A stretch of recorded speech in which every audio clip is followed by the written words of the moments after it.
Financial management का second area that is working capital management. Working capital management में चार part आते हैं, management of inventory, management of cash, management of debtors that is receivables और management of pebbles. ये चारों मिला के बाद में एक कंबाइंड फीचर आता है मैनेजमेंट ऑफ वर्किंग कैपिटल।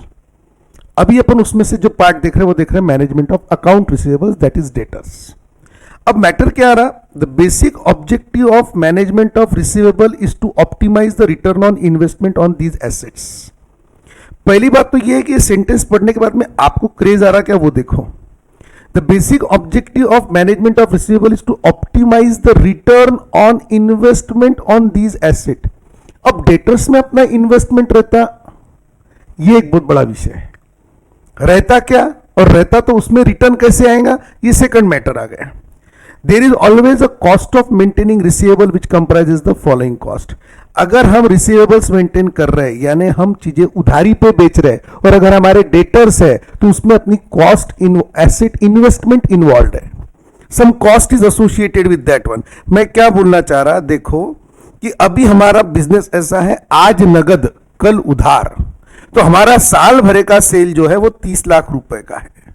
कितना सेल्स है, 30 लाख रुपए का सेल्स है हमारा एनुअल सेल्स। क्यों, क्योंकि हमारा क्रेडिट पीरियड कितना है, 0, ठसन से काम कर रहा है। लेना है तो लो, उधारी में नहीं चलेगा, कैश में लो। फिर मेरे को किसी ने बताया कि उधारी में बेचो, लोग ज्यादा खरीदेंगे, लोगों पे विश्वास रखो। मतलब विश्वास नहीं है, देखो 2-3 प्रॉब्लम है। अगर मैं आज यहां पे 1 महीने की साइट दे दूं लोगों को तो नो डाउट मेरा जो सेल से 30 लाख से 50 लाख 60 लाख हो जाएगा। सपोज मेरा सेल 60 लाख हो रहा, कितना हो रहा, डबल हो जाता sales. People are attach to me. जो लोग ऐसा रहता कि खरीदते फिर जाके बेच के आते फिर वापस मेरे को आके पेमेंट करते, यानी कोई मैं होलसेलर हूं, रिटेलर मेरे पास से खरीदता, घर पे जाता, दुकान पे जाता, महीने भरे में बेच के पैसे कलेक्ट करके मेरे को ला के दे देता, तो मेरा बिजनेस थोड़ा सा फ्लरिश हो जाएगा, डबल हो जाएगा sales if I allow a credit period of 30 days. इसमें मुझे बताओ मेरे को दिक्कत क्या है 30 दिन का क्रेडिट पीरियड देने में। प्रॉफिट बढ़ रहा ना। अगर मेरी वेरिएबल कॉस्ट की बात करो आप तो वेरिएबल कॉस्ट 18 लाख रुपए है और फिक्स कॉस्ट मेरा कुछ तो भी 6 लाख रुपए है। दोनों मिला के मेरी टोटल कॉस्ट 24 लाख रुपए है। मेरा ईबीआईटी बोलो या प्रॉफिट बोलो, कितना दिख रहा प्रॉफिट मेरे को, 30 माइनस 24 जो 6 लाख का प्रॉफिट था, जैसे ही मैंने डबल सेल कर दिया तो मेरा वेरिएबल कॉस्ट हो गया 36 लाख रुपए, फिक्स कॉस्ट 6 लाख का 6 लाख रहा, टोटल कॉस्ट हो गया 42 लाख रुपीस और मेरी कमाई हो गई 18 लाख रुपए। कितने से कमाई बढ़ी मेरी, ओ माय गॉड, 12 लाख रुपए से मेरा प्रॉफिट का फायदा हुआ। फिर लपक क्यों रहे सर आप 30 दिन के यानी क्रेडिट पीरियड बढ़ाने में? Number of things are there. देखो क्या लिखा है, there is always a cost of maintaining receivable which comprises the following cost. Company requires additional funds as resources are blocked in receivables which involves a cost in the form of interest or opportunity cost of own funds. मेरा पैसा उसमें block हो रहा। Sir पैसा block हो रहा का मतलब क्या है, देखो समझो आप बातों को। मैंने क्या किया, ये डब्बा समझने की जरूरत है। मैंने material, labour, manufacturing cost, fix cost, ये सब इनकर किया। 12 महीने की मेरी कॉस्ट है 24 लाख रुपए। 12 महीने की मेरी कॉस्ट है 24 लाख रुपए। अब ये 24 लाख रुपए का 12 महीने के 24 लाख, तो एक महीने में जो गुड्स बनाए वो कितने के हैं, 2 लाख के। इधर मैंने खर्चा लगाया, इधर बेचा, मेरे पास में पैसे वापस आ गए क्योंकि मैंने उनको किसी को क्रेडिट पीरियड दिया नहीं था। लेकिन अब क्या हुआ, अब हमारा अभी देखो, अभी मेरे को इन्वेस्टमेंट कितने का है, सपोज मैंने कचौरी निकाली और बेची, आज मटेरियल लाया, लगाया और आज ही बेचा, मेरा पैसा वापस आ गया। मैंने कुछ इन्वेस्ट किया क्या काय में, वो गुड्स के अंदर में जो मैंने बेच रहा उसके अंदर में नहीं। लेकिन अब अगर मैंने सपोज उधारी में बेचे तो क्या हो रहा, मेरा साल भरे का खर्चा है 42 लाख रुपीज, यानी मैं डिवाइडेड बाय 360 करो या डिवाइडेड बाय 12 महीने करो, महीने का खर्चा कितना हो गया। सपोज मैं 360 करता हूं, सुनो अच्छे से सुनो, 42 लाख डिवाइडेड बाय 360, तो रोज का खर्चा हो गया मेरा 11,667। कहां से है 42 लाख का खर्चा, 36 लाख का मटेरियल, 6 लाख के फिक्स का 42 लाख रुपीस, 11,667 रुपए रोज का खर्चा लग रहा।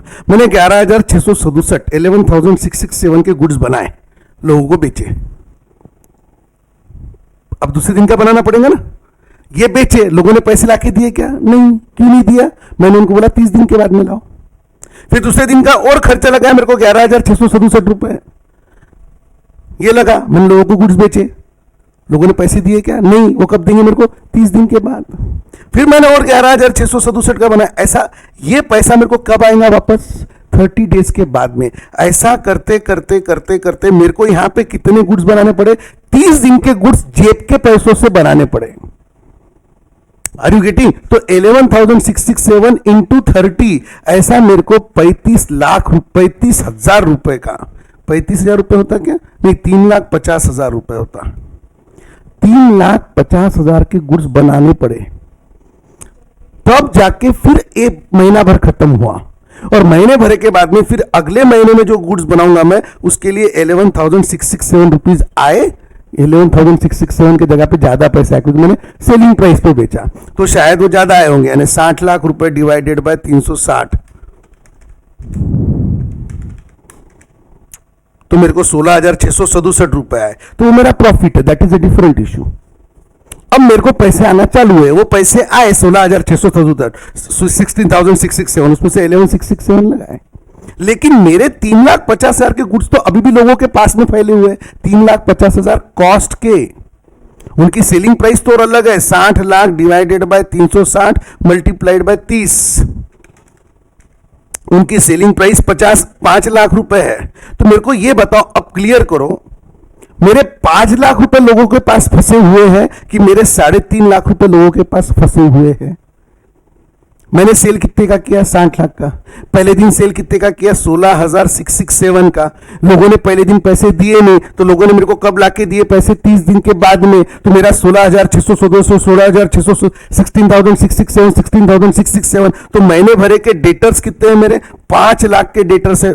लोगों से 5 लाख रुपए लेना बाकी है। तो एक मन क्या करता मेरा कि मैंने 30 दिन का क्रेडिट पीरियड देने से लोगों के पास मेरे कितने पैसे फंसे हुए? 5 लाख रुपए, जो मेरे आए नहीं। तो मेरा इन्वेस्टमेंट इन डेटर्स अगर एट सेलिंग प्राइस देखूं तो मेरे 5 लाख रुपए फंसे हुए। और अगर कॉस्ट पे देखूं तो कितने रुपए फंसे हुए? 3.5 लाख रुपए फंसे हुए। कि जो गुड्स मैंने बेचे हुए उनको मेरे जेब से कितने पैसे लगे हुए? 3.5 लाख। अब मेरे को अगर डिसीजन लेना है कि मेरे को पूरा रहा कि नहीं पूरा रहा, कितना पैसा अटका हुआ है, ये मैंने 3.5 लाख रुपए के हिसाब से डिसीजन लेना कि 5 लाख रुपए के हिसाब से डिसीजन लेना? मैं लोन लेके अगर बिजनेस कर रहा हूँ तो 5 लाख रुपए का लोन लेके कर रहा कि 3.5 लाख का लेके कर रहा? सर 3.5 लाख का लगा रहे, 3.5 लाख सर। लेकिन अगर अपने को 5 लाख रुपए वापस आ गए तो अपन लोन कितने का वापस करेंगे? 5 लाख का वापस करेंगे। तो why you are not taking the decision on 5 lakh rupees basis? वो जो ऊपर का प्रॉफिट है वो बाकी सब खर्चों के लिए काम आते रहता। हम जब डिसीजन लेते रहते, there are 3 views in management of calculation of और analysis of management of receivable. कोई बोलता कि investment in debtor should be taken at sale price, कोई बोलता investment in debtor should be taken at total cost, और कोई बोलता investment in debtor should be considered at variable cost. Sir fix cost तो लगने वाली थी, इररिलेवेंट कॉस्ट है, सिर्फ वेरिएबल कॉस्ट कितनी अटक रही वो सोचो। जितना ज्यादा क्रेडिट पीरियड देंगे उतना, फिक्स कॉस्ट तो वैसे भी लगने वाली थी। तो कोई कोई बोलता कि analysis should be done with respect to investment in debtors at variable cost, कोई कोई बोलता है investment in debtors at selling price, और एक है टोटल कॉस्ट। अपना मॉड्यूल, मेरा ओपिनियन दोनों भी मैच करते, और हम ये बोल रहे हैं कि investment in debtor should be always taken at total cost. Total cost यानी कौन सा? 42 लाख। 42 लाख कैसे आई? वेरिएबल कॉस्ट 36 लाख रुपए और फिक्स कॉस्ट 6 लाख रुपए। ऐसा मेरा 42 लाख रुपए साल का खर्चा है। महीने का खर्चा 3,50,000 रुपए है। ये 3,50,000 रुपए मेरे डेटर्स में फंसे हुए हैं। फिर एक दिन का और एडिशनल सेल करता तो पहले दिन के पैसे रिकवर होते, फिर एक दिन का सेल करता और एक दिन के रिकवर होते। अल्टीमेटली मेरा हरदम इन्वेस्टमेंट इन डेटर्स कितना रहता? 3.5 लाख रुपए। तो मैंने जैसे ही डिसाइड किया कि 30 दिन के जगह पे लोगों को 0 दिन के जगह पे लोगों को 30 दिन का क्रेडिट पीरियड देना, तो मेरे 3.5 लाख रुपए फंस गए। इन्वेस्टमेंट इन डेटर्स यहां पे कितना था? 0 क्रेडिट पीरियड में कितना इन्वेस्टमेंट इन डेटर्स था? 0। और यहां पे कितना इन्वेस्टमेंट इन डेटर्स हो गया? 3.5 लाख रुपए। अब ये 3.5 लाख रुपए का मेरे को क्या लेना पड़ा होगा? लोन। और 3.5 लाख रुपए में एनुअल इंटरेस्ट कितना लग रहा है मेरे को, 3,50,000 मल्टीप्लाइड बाय 15% बैच से लिया सपोज मैंने, तो 3,50,000 इंटू 15%, तो मेरे को 52,500 का एडिशनल इंटरेस्ट का खर्चा आ रहा। ये एडिशनल इंटरेस्ट का खर्चा करके मैं कितना कमा रहा सर 18 लाख रुपए कमा रहे आप। यानी ज्यादा के कितने कमा रहा, देखो 0, ज्यादा के कमा रहा 12 लाख रुपए और ज्यादा का खर्चा कितना लग रहा 52,500। ये क्या है, इंटरेस्ट कॉस्ट। ये जो आपने पढ़ा ना यहाँ पे, कंपनी रिक्वायर्स एडिशनल फंड्स, ये देखो, the company requires additional funds as resources are blocked in receivables which involves a cost in the form of interest on loan funds और अपॉर्चुनिटी कॉस्ट। सर खुद का पैसा है हमारा, कितना भी है तो खुद का पैसा है, तो तुम अगर और कोई इन्वेस्ट करते तो 15% ज्यादा दे देता है। कुछ भी हो, आपका खर्चा है बॉस। अगर आपने क्रेडिट पीरियड दिया तो ये एक खर्चा लगता 52,500 का।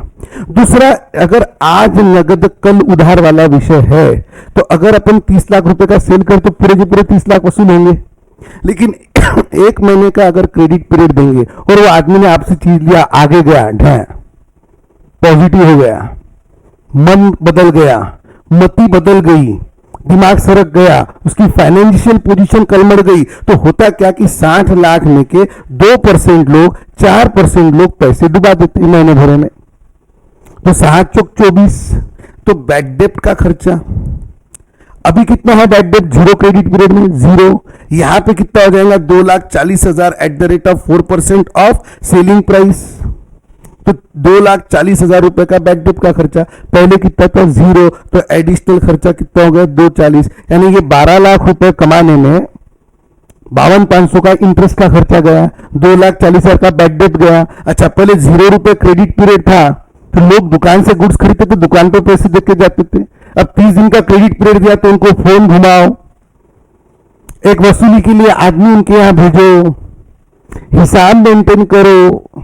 कलेक्शन एक्सपेंसेस पहले कितने थे 0, अब कितने लग रहे हैं, साल के 1,20,000, 10,000 रुपए महीने का खर्चा है, 1,20। अब बताओ मेरे को पूरा रहा कि नहीं पूरा रहा। 12 लाख रुपए ज्यादा के कमा रहा, इसको बोलते हम इंक्रीमेंटल अर्निंग। कितना कमा रहे, 12 लाख रुपए। खर्चा क्या क्या लग रहा है, इंटरेस्ट कॉस्ट 52,500, 240 की बैड डेप्ट और 1,20 के कलेक्शन एक्सपेंसेस। ये तीनों माइनस कर दो तो भी जम रहा ना कार्यक्रम बाबा। 12 लाख रुपए माइनस 3,60,000 माइनस 52,500, तो भी 787,500 का इंक्रीमेंटल प्रॉफिट है। बताओ मैंने 1 महीने का क्रेडिट पीरियड देना कि नहीं देना, देना। फिर एक जन को बोलता सर एक काम करो ना 60 दिन का क्रेडिट पीरियड दो, सेल और बढ़ेगा। तो मैंने पूरा मार्केट एनालिसिस किया, मेरे को ध्यान में 60 लाख का सेल 75 लाख का हो जाता भाव। वेरिएबल कॉस्ट तो जितनी लगनी है उतनी लगनी है, लेकिन फिक्स कॉस्ट 6 लाख की जगह पे 9 लाख लगेंगी। तो कितना लगेगा 18 36 कितना परसेंट है ये 60%, तो 75 इंटू 60%। वेरिएबल कॉस्ट लगेंगी 45 लाख और fix cost 6 lakh plus 3 lakh 9 lakh. हमने कैलकुलेशन किया तो टोटल कॉस्ट कितनी होगी 54 लाख। 75 माइनस 54 21 लाख का फायदा। अब मेरे को बताओ ये यहां से 30 से 60 पे जाने में एडिशनल फायदा कितने का हो रहा है 3 लाख का। अब मेरे को ये देखना है कि मैं जाऊं क्या 30 दिन से 60 दिन की पीरियड पे। सर एडिशनल फायदा 3 लाख का हो रहा। इन्वेस्टमेंट इन डेटर्स कितना है देखो आप। अब मेरा इन्वेस्टमेंट इन डेटर्स कितना हो गया 54 लाख। ये कितने दिन का खर्चा है बेटा 360 दिन का है। कॉस्ट पे देखता ना मैं, टोटल कॉस्ट सेल प्राइस 75 होंगी, कॉस्ट कितनी मेरी 54 लाख। ये कितने दिन का खर्चा है 360 का। तो 60 दिन पैसे ब्लॉक रह रहे मेरे। आज जो बना के बेच रहा पैसा कब आ रहा 60 डेज के बाद में। तो पैसा कितने दिन ब्लॉक है मेरा 54 lakh. Oh my God, divided by 360 multiplied by 60, तो मेरा पैसा ब्लॉक्ड है 9 लाख रुपए का। पहले कितना ब्लॉक था 3.5 लाख। 9 लाख रुपए का अगर पैसा ब्लॉक है तो मुझे 9 लाख रुपए लोन लेना पड़ेगा। अरे 9 लाख के गुड्स बना के बेचूंगा तब जाके पैसे आना चालू होगा। 9 लाख के पैसे तो जेब से लगाना पड़ेगा। तो 9 लाख इंटू 15% मैं भाई 1,35,000 रुपए। मैं अब अपन इंक्रीमेंटल यानी क्या कर रहे हैं, 0 से डायरेक्ट 60 नहीं देख रहा मैं, 0 से 30 गया तो मेरे को एडिशनल फायदा हुआ 787,500। अब मैं बात करा कि 30 से आगे और एक कदम चलूं क्या, तो 30 के आगे और एक कदम चलने में मैं इंक्रीमेंटल प्रॉफिट कितना कमा रहा, मैं इंक्रीमेंटल प्रॉफिट कमा रहा 3 लाख। लेकिन ये 3 लाख कमाने के लिए मेरे को इंक्रीमेंटल बैच का खर्चा आ रहा, पहले 52,500 इन्वॉल्व थे, अभी 1,35 इन्वॉल्व है, माइनस 52,500 यानी ज्यादा का खर्चा 82,500 बैच का लग रहा इंक्रीमेंटल। बैड डेट का परसेंटेज इधर 4% था, इधर 6% हो गया। क्यों? जो 30 दिन में मरने वाले लोग रहते 60 दिन में मरने के चांसेस ज्यादा, डूबने वाले 60 दिन में ज्यादा डूब जाएंगे, मत्ती मरने के लिए, मत्ती खराब होने के लिए और 30 दिन मिल गए।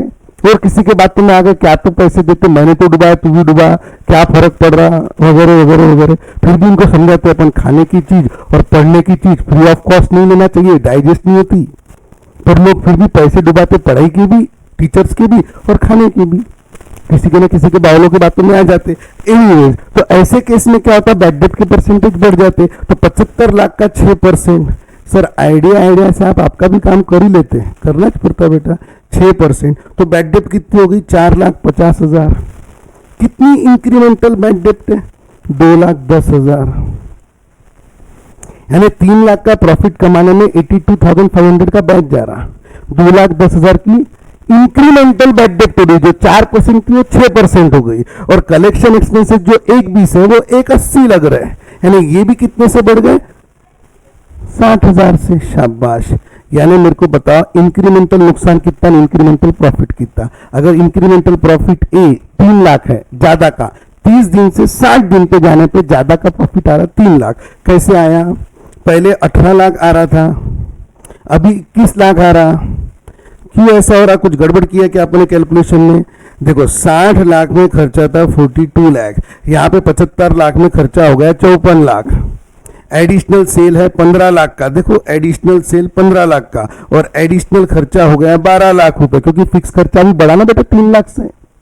तो इंक्रीमेंटल प्रॉफिट कितना हो रहा, सिर्फ 3 लाख ही हुआ। और 3 लाख रुपए कमाने में अपने कितने रुपए गए, 82,500 गए इंटरेस्ट का खर्चा 15% से, 2,10 गया बैड डेट का, और 60,000 गया इसका। तो पूरा रह गया 82,500 plus 2,10,000 plus 60,000 is equal to incremental खर्चा है बी, सी और डी। अगर मैं बात करूं ए माइनस बी माइनस सी माइनस डी, यानी incremental profit minus incremental expense. तो ये करके देखो तो मेरे को इंक्रीमेंटल लॉस हो रहा बे 52,500 का। कितना हो रहा, 52,500 का लॉस। यहाँ पे 787,500 ज्यादा आ रहे थे, यहाँ पे 52,500 आ रहे। ये वांदा है अगर मैं पॉलिसी, देखो इन्होंने यहाँ पे लिखाऊंगा, there is always a cost of maintaining receivables. There is always a cost of maintaining receivable which comprises company requires additional funds and form of interest. पहला देखा administrative cost which include record keeping, investigation of credit worthiness, collection cost, दोनों मिला के एक, और एक defaulting cost यानी bad debt। ये तीनों खर्चे लागू है। पहले अगर देखो ये डायरेक्ट बताया मैंने, दूसरा और एक तरीके से बता सकता था मैं आपको। अगर 0 दिन है तो मेरा 6 लाख का प्रॉफिट है, मेरी बैड डेट कितनी है 0, सॉरी मेरा इंटरेस्ट खर्चा कितना है 0, मेरी बैड डेट कितनी है 0, मेरा कलेक्शन एक्सपेंसेस कितना है 0, तो नेट कितना कमा रहा मैं 6 लाख रुपए। ये कब 0 दिन की क्रेडिट पॉलिसी है, तो 30 डेज की क्रेडिट पॉलिसी तो मैं कितना कमा रहा था 18 लाख रुपए। अरे हाँ ना, इंटरेस्ट का खर्चा कितना है, मेरा इंटरेस्ट का खर्चा है 52,500। मैं इंक्रीमेंटल वाला एनालिसिस नहीं कर रहा, मैं प्रॉफिट वाला एनालिसिस कर रहा, सीधा सीधा प्रॉफिट की बात कर रहा। 52,500 का इंटरेस्ट, मेरा बैड डेट कितने का है 2,40,000 का, और मेरा ये कितना है 1,20। तो मैं प्रॉफिट कितना कमा रहा, देखो पहले 6 लाख कमाता था, अब 18 lakh minus 52,500 minus 2,40,000 minus 1,20,000 is equal to 13,87,500। तो मैं यहां से यहां पे कितना बढ़ा रहा, देखो मेरा प्रॉफिट जो पहले मैं 6 लाख कमाता था वो मेरा 13,87,500 हो गया। तो मेरा कितने से बढ़ रहा, 7,87,500 से प्रॉफिट बढ़ रहा। अगर मैं 30 दिन पे जाऊं तो, और 60 दिन पे जाऊं तो क्या होता, 60 दिन पे जाओ तो शायद से और प्रॉफिट बढ़ेगा। 6 6 लाख की जगह पे 18 लाख, 18 लाख की जगह पे 21 लाख रुपए, 21 लाख। इंटरेस्ट कॉस्ट कितनी लग रही मेरे को? इंटरेस्ट कॉस्ट लग रही 1,35,000। ये देखो कैसे लग रही, 1,35,000 अपने कैलकुलेशन किया। इन्वेस्टमेंट इन डेटर्स 9 लाख, कैसे 54 lakh divided bye 360 into 60, 9 lakh, 9 lakh का 15%, 1,35,000 रुपए। बैड डेट कितनी लग रही? बैड डेट लग रही सर अपने को 75 लाख का 6%, 75 लाख का 6% यानी 4.5 लाख रुपए की बैड डेट लग रही। और अपना कलेक्शन एक्सपेंसेस 15,000 रुपए महीने के हिसाब से 180 हो गया। तो 21 लाख रुपए प्रॉफिट माइनस खर्चे में क्या है? 1,35,000 माइनस 4,50,000 माइनस 1,80,000, तो मेरा प्रॉफिट कितना है? 13,35,000 रुपए।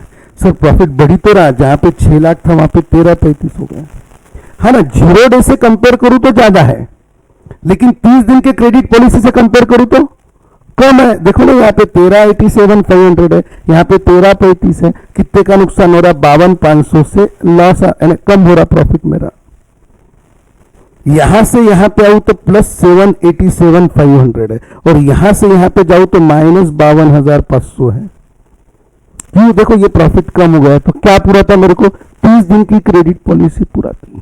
बस इतना ही कैलकुलेशन पूरा आखिरी तक के करना है। पूरे टॉपिक में यही है जो 4 से 6 लेक्चर चलेगा।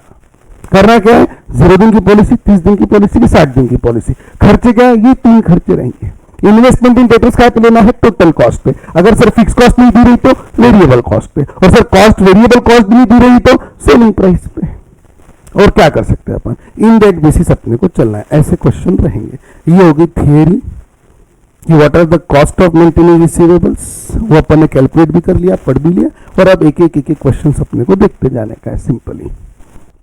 अब एक्चुअली आपने क्या करना चाहिए? पॉज कर लेना चाहिए यहाँ पे लेक्चर को, और उसके बाद में अपने ये सॉल्व करके फिर लेक्चर कंटिन्यू करना चाहिए। ये एक्चुअली सब हो चुका। क्या दिया है? H limited has made a present annual sales of 10,000 units of 300 पर यूनिट। 10,000 यूनिट इंटू 300, 10,000 इंटू 300, तो अभी का सेल है 30 लाख का। जैसा क्वेश्चन अपन बनाते हैं वैसे ही ये लोग भी बनाते हैं। अभी का सेल 30 लाख का है। द वेरिएबल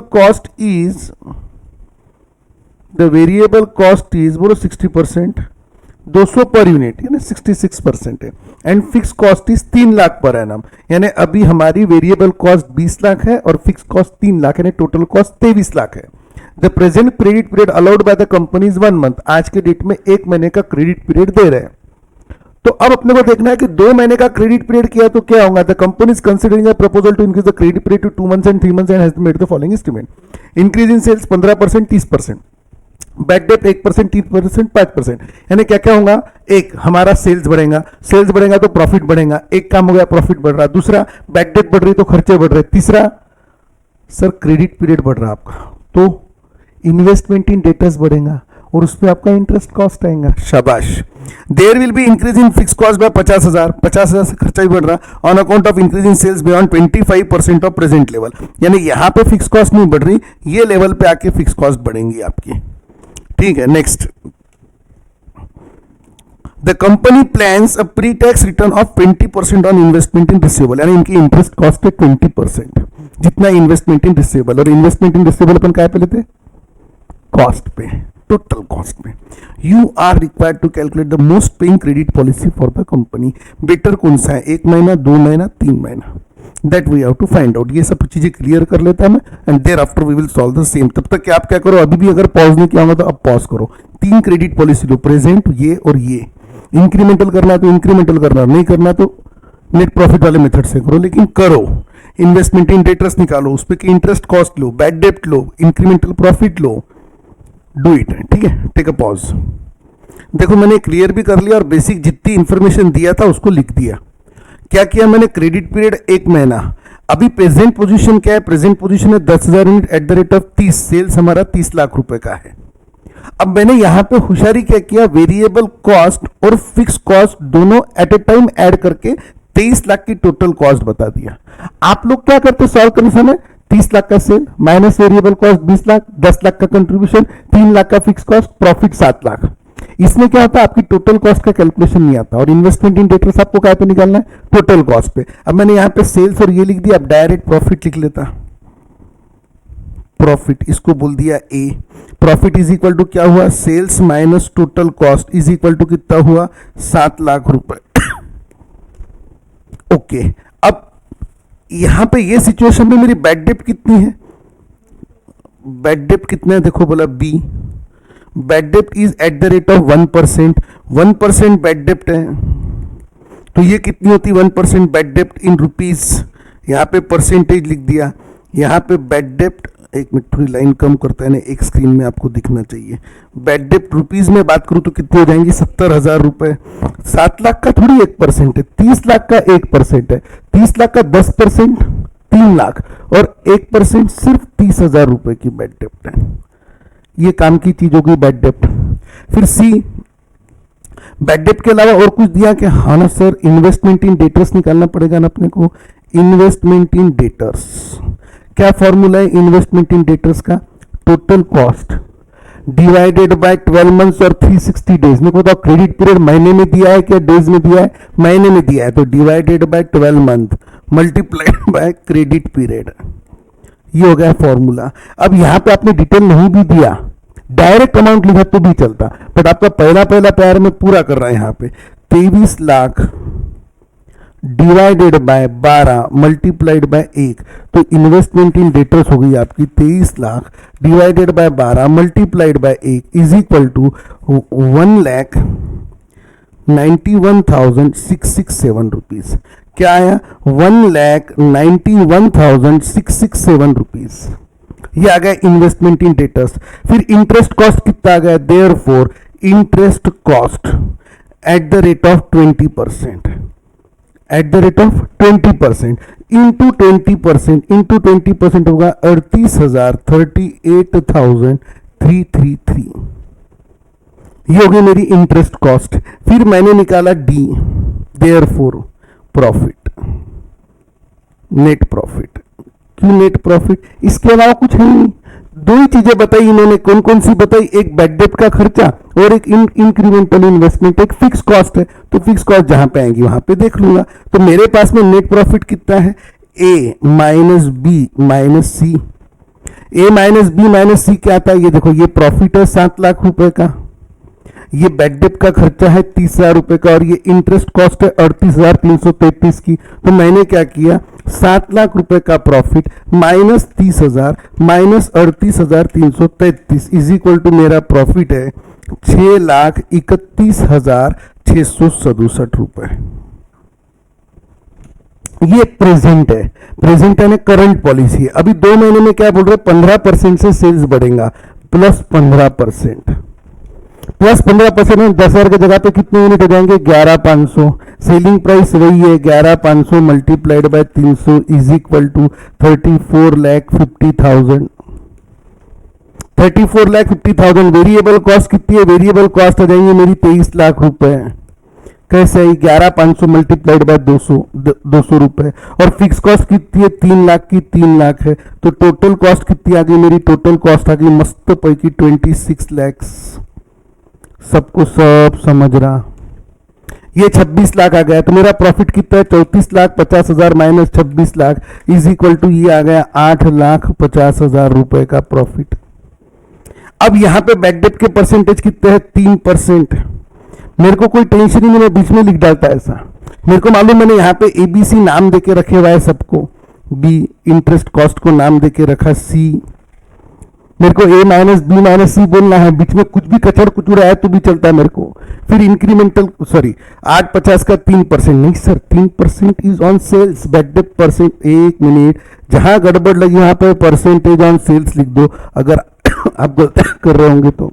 फिर 34,50,000 मल्टीप्लाइड बाय 3%, ये आ गया 1,03,500, ये होगी बैड डेप्ट। और मेरा इन्वेस्टमेंट इन डेटर्स कितना है, आराम से लिखो 26 lakh divided by 12 multiplied by 2 महीने की 3 महीने हैं, 2 महीने हैं, तो मैंने लिख दिया 26 lakh divided by 12 multiplied by 2 is equal to 4,33,333।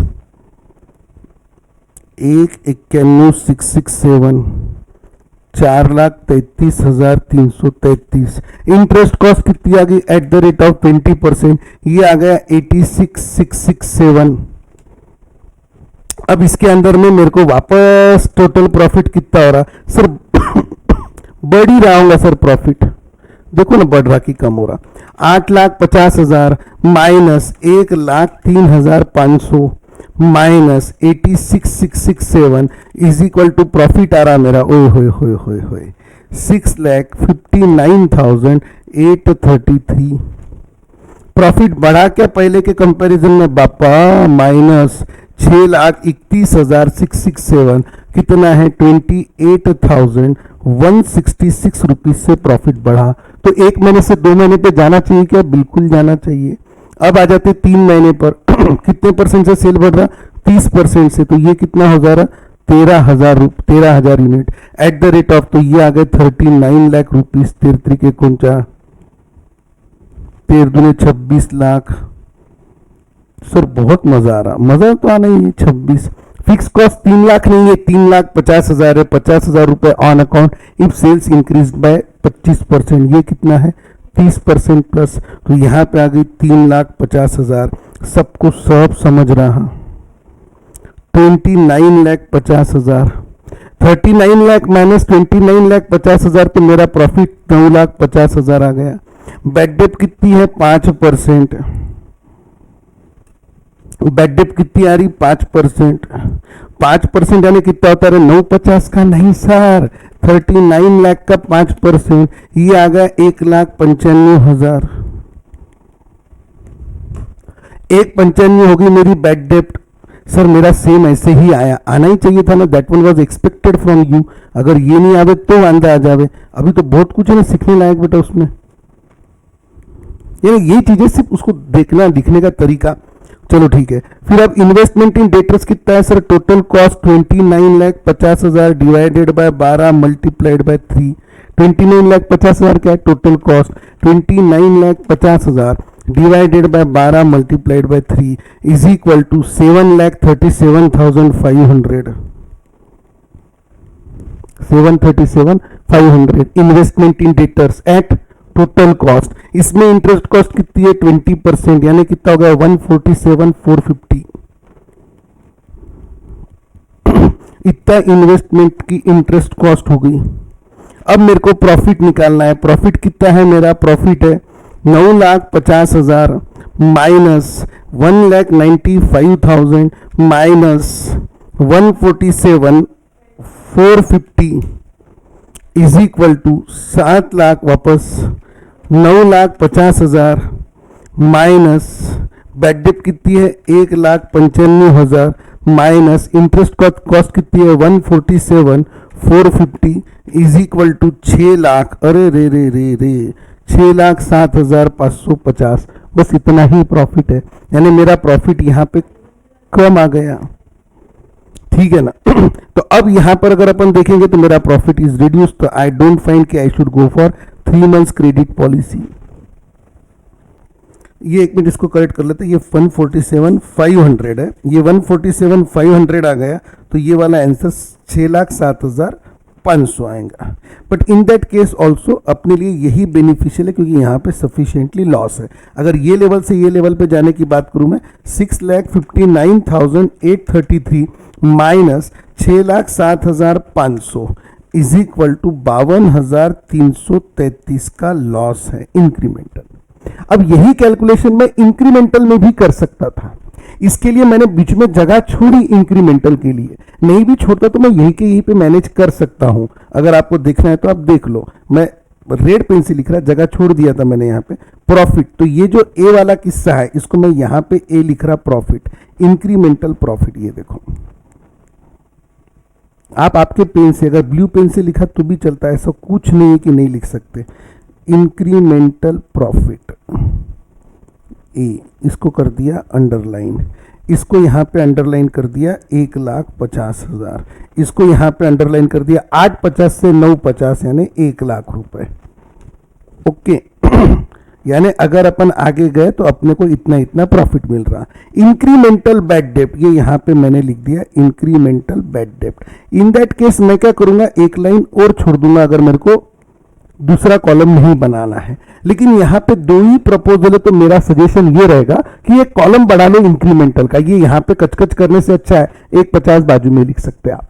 Anyways, तो इंक्रीमेंटल बैड डेप्ट कितनी है, 1,03,500 माइनस 30,000 इज इक्वल टू 73,500। ये इसको अंडरलाइन कर दिया। ये इंक्रीमेंटल बैड डेप्ट को मैंने बी बोल दिया 73,500। ठीक है, इसको बराबर यहाँ पे अंडरलाइन कर दिया तो दिख के भी पड़ रहा वो। और यहां से और ऊपर जाओ तो इंक्रीमेंटल बैड डेप्ट कितनी है, 1,95,000 minus 1,03,500 is equal to 91,500। Incremental bad डेप्ट बी। और incremental interest cost, incremental interest cost कितनी है, इंक्रीमेंटल इंटरेस्ट कॉस्ट सी। ये यहां से यहां पे चले गए अपन तो 86,667 माइनस 38,333 इज इक्वल टू 48,334। ये इंक्रीमेंटल इंटरेस्ट कॉस्ट। और यहां से आगे जाओ तो 147,500 माइनस 86,667 इज इक्वल टू यहां पे और ज्यादा का खर्चा आ रहा 60,833। अब इंक्रीमेंटल कितना है, जिसको जिसको अंडरलाइन किया कि 1,50,000 रुपए का एडिशनल प्रॉफिट हो रहा मुझे। अगर मैं इधर का कॉलम यूज करूंगा तो मैं यहां पे लिख दूंगा इंक्रीमेंटल प्रॉफिट 150। ये यहां पे इंक्रीमेंटल लिखता था मैं, ये इंक्रीमेंटल आ गया 1,50,000। इसी चीज को यहां लिखता था। फिर 150 के अंदर में इंक्रीमेंटल कितना है 73,500, यानी एडिशनल 1.5 लाख कमाने के लिए एडिशनल बैड डेप्ट कितनी है 73,500। ऐसा यहां पे भी लिख सकता था मैं, बी वाला matter. Even I will write down incremental investment in debtors, ये वाला भी कंपेयर करके लिख देता था मैं। 4,33,333 माइनस 191,667 लिखने की जरूरत नहीं थी, पर ये भी लिख सकता मैं 241,666 और इसका 20% आता 48,334। ये इंक्रीमेंटल इंटरेस्ट कॉस्ट, यानी ये इंक्रीमेंटल प्रॉफिट कमाने के लिए इंक्रीमेंटल बैड डेप्ट और इंक्रीमेंटल इंटरेस्ट कॉस्ट। प्रॉफिट कितना हुआ 1,50,000 माइनस 73,500 माइनस 48,334। ये अंडरलाइन वाला पार्ट बोलो या जो भी बोलो, 28,166 रुपीज का मेरा इंक्रीमेंटल प्रॉफिट है। मैं ऐसा बता सकता। ये हो गया एक पार्ट। और सेकंड वाले पॉलिसी में क्या होगा, इंक्रीमेंटल प्रॉफिट, ये जो 1 लाख है मैं नए कॉलम में बता सकता था। ये जो इंक्रीमेंटल बैड डेप्ट मैं ये नए कॉलम में बता सकता, या अंडरलाइन बताया तो भी चलता। अगर 4 policy at a time compare करना है तो आप 4 और 4 8 कॉलम नहीं बना सकते, फिर आपको एक एक लाइन के नीचे लिखना पड़ेगा। और वही अगर आपका एक ओके। और ये इंक्रीमेंटल इंटरेस्ट कॉस्ट कितनी है 60,833। इन दैट केस इंक्रीमेंटल प्रॉफिट कितना हुआ, ए माइनस बी माइनस सी लिखाऊंगा आपने। तो अगर ये माइनस माइनस करेंगे 91,500 और ये, तो यहां पे आ जाएगा 52,333 का लॉस। यहां पे इंक्रीमेंटल प्रॉफिट है इसलिए ये पूरा था। जनरल स्टूडेंट क्या सोचता कि प्रॉफिटेबिलिटी कंसेप्ट से करना, इंक्रीमेंटल के कंसेप्ट से नहीं करना। ये एवरेज स्टूडेंट या बिलो एवरेज स्टूडेंट की बातें हो गई।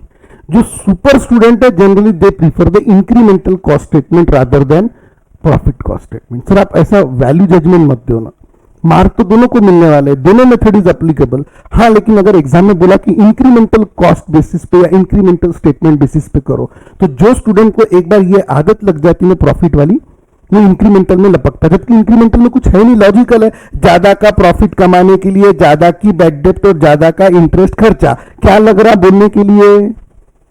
पर जब मैंने आपको पॉज लेके करने को बोला तो आपने प्रॉफिटेबिलिटी बेसिस पे किया था, क्योंकि आपको जानता था कंपेयर करना। जबकि अपना काम है एनालिटिकल पर्पस करो, एनालिसिस करो, ऑडिटर बन रहे ना आप। फिर आप अपनी आपकी कैपेबिलिटीज डेवलप करो ना, rather than just going for the marks. और एग्जाम में अगर इंक्रीमेंटल बेसिस है तो आना चाहिए। Purpose is solve. नेक्स्ट एक इसके अंदर में और एक मैटर आता, इन्होंने क्या बोला था, company plans on pre tax return of 20% of investment in receivable. तो इसका जवाब भी देते आना चाहिए था। इसका जवाब यानी देखो पहले मेरी करंट पॉलिसी है 1 महीने की, तो मैं इस पे से 2 महीने पे गया, ठीक है, तो ये मेरा 2 महीने का जो है सेल्स जो है वो बढ़ गया। तो मेरा जो प्रॉफिट था, मेरा प्रॉफिट जो पहले 7 लाख था वो 850 हो गया। यानी कितने से बढ़ा? इंक्रीमेंटल कितने से हुआ? 150 से हुआ। Each and every one knows. मेरी जो बैड डेप्ट है वो, मेरी बैड डेप्ट जो है वो 30,000 से 1,03,500 हो गई। तो ज्यादा की कितनी होगी? 73,500। तो मेरा इंक्रीमेंटल प्रॉफिट कितना होगा? इंक्रीमेंटल प्रॉफिट सर इन्वेस्टमेंट इन डेटा से निकाला। रुको ना, ठहरो जरा, सब्र करो। हाँ, 1,50,000 माइनस 73,500, तो 76,500 मेरा इंक्रीमेंटल प्रॉफिट है। फिर आपने उसमें से क्या किया? इंटरेस्ट कॉस्ट माइनस करा। पर उन्होंने ये नहीं बोला कि इंटरेस्ट 20% लग रहा, वो बोल रहे कि हमको 20% रिटर्न होना। फिर आपने यहां पे निकाला था कि जब आप पहले से दूसरे पे जा रहे हैं, पहले 1 महीने से 2 महीने पे जा रहे हैं, तो इन्वेस्टमेंट इन डेटर्स, पहले इन्वेस्टमेंट इन डेटर्स कितनी थी मेरी? 191,667, 191,667, वो बढ़ के कितनी होगी? 4,33,333। सबको सब समझ रहा मैं क्या बोल रहा? 4,33,333 हो गई। तो मेरा इंक्रीमेंटल इन्वेस्टमेंट इन डेटर्स कितना है? Incremental investment in debtors 4,33,333 minus 191,667, तो मेरा इंक्रीमेंटल है 2,41,666। और मेरे को इस पे रिटर्न, एक्सपेक्टेड रिटर्न कितना है? 20%। और ये कितना कमा के दे रहा? 76,500। और हमको कितना होना? 20%। काय पे 20% बना अपने को? ये जो एडिशनल इन्वेस्टमेंट है उस पे, यानी हमको होना कितना? हमको होना 241,666 पे 20%। 20% यानी कितना होता? 48,333। और ये कमा के कितना दे रहा? 76,500। यस, चलता। यानी एक्चुअली अपने को कंपेयर करना था इससे और इससे। They expect return of 20% and what you are giving is 76,500। एक ऐसा कर सकते, दूसरा और एक स्टेटमेंट बना सकते थे आप। Therefore return on investment, return कितना है? 76,500 और इन्वेस्टमेंट कितना है? 241,667 मल्टीप्लाइड बाय 100। तो आपका रिटर्न कितना आ रहा? 76,500 डिवाइडेड बाय 241,667 मल्टीप्लाइड बाय 100। तो रिटर्न कितना आ रहा? 31.65%, विच इज ग्रेटर देन 20%। हम, आपको कितना एक्सपेक्टेड था? आपको था 241,666 पे 20%। आपको कितना कमा के दे रहे हम? 31.65।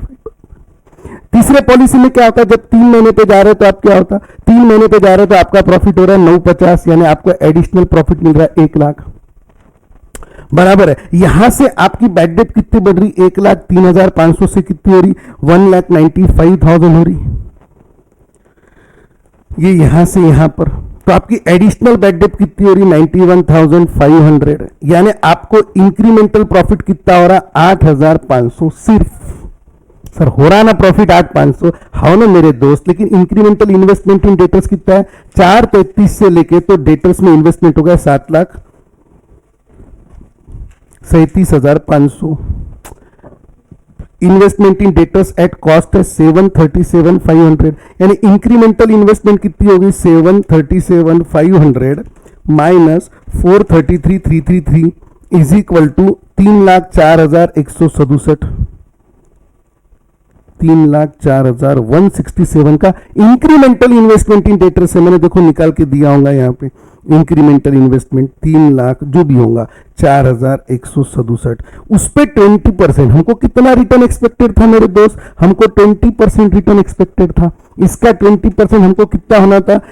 60,833 होना था। और आपने कितने कमा के दिए? 8,500। हमारे को जब 3 महीने की पॉलिसी, तो हमारा इन्वेस्टमेंट इन डेटर्स कितने से बढ़ा? 3,04,167 से। कैसे? 4,33 से 737 होगा, तो इन्वेस्टमेंट इन डेटर्स बढ़ गया 3,04,167 से, और प्रॉफिट बढ़ा 8,500 से। हमारे को रिटर्न कितना होना था? हमारे को रिटर्न होना था 20%। 60,000 आपने दिया, 8,500। परसेंटेज वाइज बताओ कितना दिया? 8,500 दिया। कितने की इन्वेस्टमेंट पे? 3,04,167 पे। तो 8,500 डिवाइडेड बाय 3,04,167 मल्टीप्लाइड बाय 100, तो आपने रिटर्न दिया सिर्फ 2.79% का। जबकि हमको होना था 20%, तो 20% के कंपैरिजन में बहु लेस है। तो ये इस तरीके से भी हम सॉल्व कर सकते हैं। ये जो निकाला ये इंक्रीमेंटल इन्वेस्टमेंट कैसे निकाला, डायरेक्ट यहां से यहां पे निकाला तीसरे महीने पर। Anyways incremental expected profit 250 minus 1.65, 250 minus 1.65, ये 250 ऐसा किया, यहां से इंक्रीमेंटल किया। कहां से इंक्रीमेंटल किया, 1 महीने से यहां पे 3 महीने पे किया, और अपन ने जो किया 2 महीने से 3 महीने पे आया। जो एक मिनट, अपन जो 2 महीने से 3 महीने पे आते ना, ये ऐसा स्टेप बाय स्टेप जो करते ना अपन, ऐसा इसको डिफरेंशियल कॉस्ट बोलते हैं। मैंने जो किया वो डिफरेंशियल कॉस्ट किया था, जो कि गलत है। और इंक्रीमेंटल कॉस्ट किसको बोलते हैं, यहां से इसको कंपेयर करने का और यहां से इसको कंपेयर करने का, उसको बोलते हैं इंक्रीमेंटल स्टेटमेंट। तो इंक्रीमेंटल स्टेटमेंट में बेसिकली यहां से यहां नहीं जाते, शुरुआत से वहां जाते, जो भी है डिफरेंशियल या इंक्रीमेंटल करके अपन निकाल सकते थे। ठीक है, आपको ज्यादा कंफर्टेबल लेकिन इंक्रीमेंटल स्टेटमेंट जाएगा। यानी आपने क्या करना, ये जो अपने ज्यादा का स्टेटमेंट बनाया ना, 1 मिनट, ये इंक्रीमेंटल बताता मैं आपको 2 मिनट में, ये भी खत्म कर डालो। डिफरेंशियल भी समझ में आ गया जो अंडरलाइन करे हुआ है, और इंक्रीमेंटल यहां समझ में आएगा। यहां से यहां पे कंपेयर करो तो ये कितना आ गया 250। बैड डेट को कंपेयर करो 30,000 को 195 से, तो ये कितनी आ गई 165, 195 माइनस 30 1.65, और 250 माइनस 1.65, 2,50,000 माइनस 1,65,000, ये कितना हो रहा है 85,000 प्रॉफिट। ये 85,000 में से इंक्रीमेंटल इंटरेस्ट कॉस्ट कितनी है, यहाँ पे इंटरेस्ट कॉस्ट थी आपकी 38,333, यहाँ पे कितनी है 147,500, 147,500 माइनस 38,333 इज इक्वल टू 1,09,167। ये भले ही मत लो, तो ये हो गया ए, ये हो गया बी, ये हो गया C, A minus B minus C करो 2,50,000 minus 1,65,000 minus 1,09,167 is equal to 24,167 का लॉस आ रहा। कहाँ के कंपैरिजन में, यहाँ के कंपैरिजन में अगर देखेंगे तो 24,167 का लॉस आ रहा। और डिफरेंशियल देखेंगे तो 52,333 है, ये डिफरेंशियल है और ये इंक्रीमेंटल स्टेटमेंट है। कहाँ से कंपेयर करना, बेसिक लेवल से कंपेयर करना इज इंक्रीमेंटल, और एडिशनल लेवल से लेवल पे करना उसको डिफरेंशियल कॉस्ट स्टेटमेंट। तो पहले अपन ने जो बताया वो डिफरेंशियल कॉस्ट स्टेटमेंट था, और ये जो है ये इंक्रीमेंटल कॉस्ट स्टेटमेंट। यहाँ पे जो सॉल्व करे हुआ है वो इंक्रीमेंटल कॉस्ट स्टेटमेंट से करे हुआ है।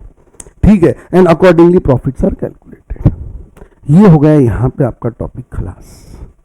सो टॉपिक खलास से शुरुआत हुई, हाँ, लेकिन 90% of the topic should be, and एक बार यहाँ पे क्लोज हो जाता। अब इसमें छोटे छोटे क्वेश्चंस में चेंजेस रहते, that matters a lot. Question number ये इलिस्ट्रेशन होमवर्क सेकंड सर जम जाएगा 100%, होमवर्क एकदम इजी है PQ11, और तीसरा NQ2 नहीं, बस ये 2 क्वेश्चन अभी आप होमवर्क कर लो। ठीक है, thank you, all the best. एक बार ये 2 क्वेश्चन ढंग से अपने सॉल्व कर लिए कि ओवरऑल ग्रिप आ जाएंगी। फिर इसके बाद में जो क्वेश्चन है वो भी सेम टू सेम ऐसे ही है। ये क्वेश्चन बोलो या उसके आगे के क्वेश्चन बोलो, जैसे मैंने बोला था 4 पॉलिसी कंपेयर करना है, सेम है। अगर आप चाहो तो ये भी 2 क्वेश्चन आगे के कर सकते हैं, अगर आपका मूड होगा तो। नियर अबाउट इतना सब पार्ट अपना कवर हो जाता है। मोस्ट इंपॉर्टेंट लेक्चर, इसके आगे मैनेजमेंट ऑफ रिसीवेबल 3 या 4 लेक्चर में खत्म हो जाता है, अगर आपका प्रॉपर सपोर्ट रहा तो। ठीक है, thank you, all the best. For further lectures, subscribe YouTube channel CA Neeraj Rathi, and also for detailed lectures, download NRCF app from Google Play Store. Or NRCF app, you will get the various demo lectures on various subjects like cost account, advance accounts, audit, income tax, financial management. All those subjects are covered here. Enjoy the studies. Thank you.